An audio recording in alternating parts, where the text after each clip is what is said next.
இன்ஸ்டாகிராம்ல நிறைய நம்ம ஒரு போஸ்ட் பாக்குறோம்ல, டே 1 அதுக்கப்புறமா 1 டே அப்படின்ற மாதிரி ஒரு இது இருக்கும் சரியா. எனக்கு அதை பார்க்கும்போது உங்களுடைய ஞாபகம் வந்துச்சு.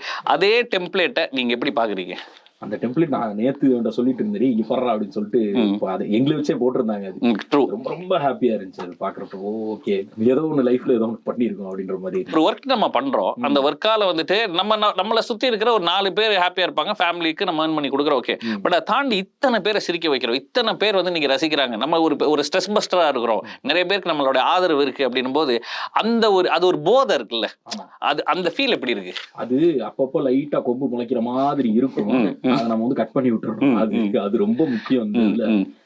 அது வர்றப்ப அதை அப்படியே தட்டி விட்டுருது. அதெல்லாம் ஒண்ணு லேடே இங்க வா, அப்படியே திரும்பி பாரு, இங்கெல்லாம் அவங்க பாரு, அவங்க என்ன பண்ணிருக்காங்க பாரு, இது என்ன பண்ணிருக்காங்க பாரு, நம்ம எல்லாம் ஒண்ணும் கிடையாது, நம்ம என்ன ஸ்டார்ட் தான் பண்ணிருக்கோம், நம்ம ஒண்ணு கலட்ட வேண்டியது நிறையா இருக்கு அப்படின்னு நமக்கு மனசுக்கு நம்மளே வந்து அதை ஆறுதல் படுத்திட்டு போயிடுவோம்.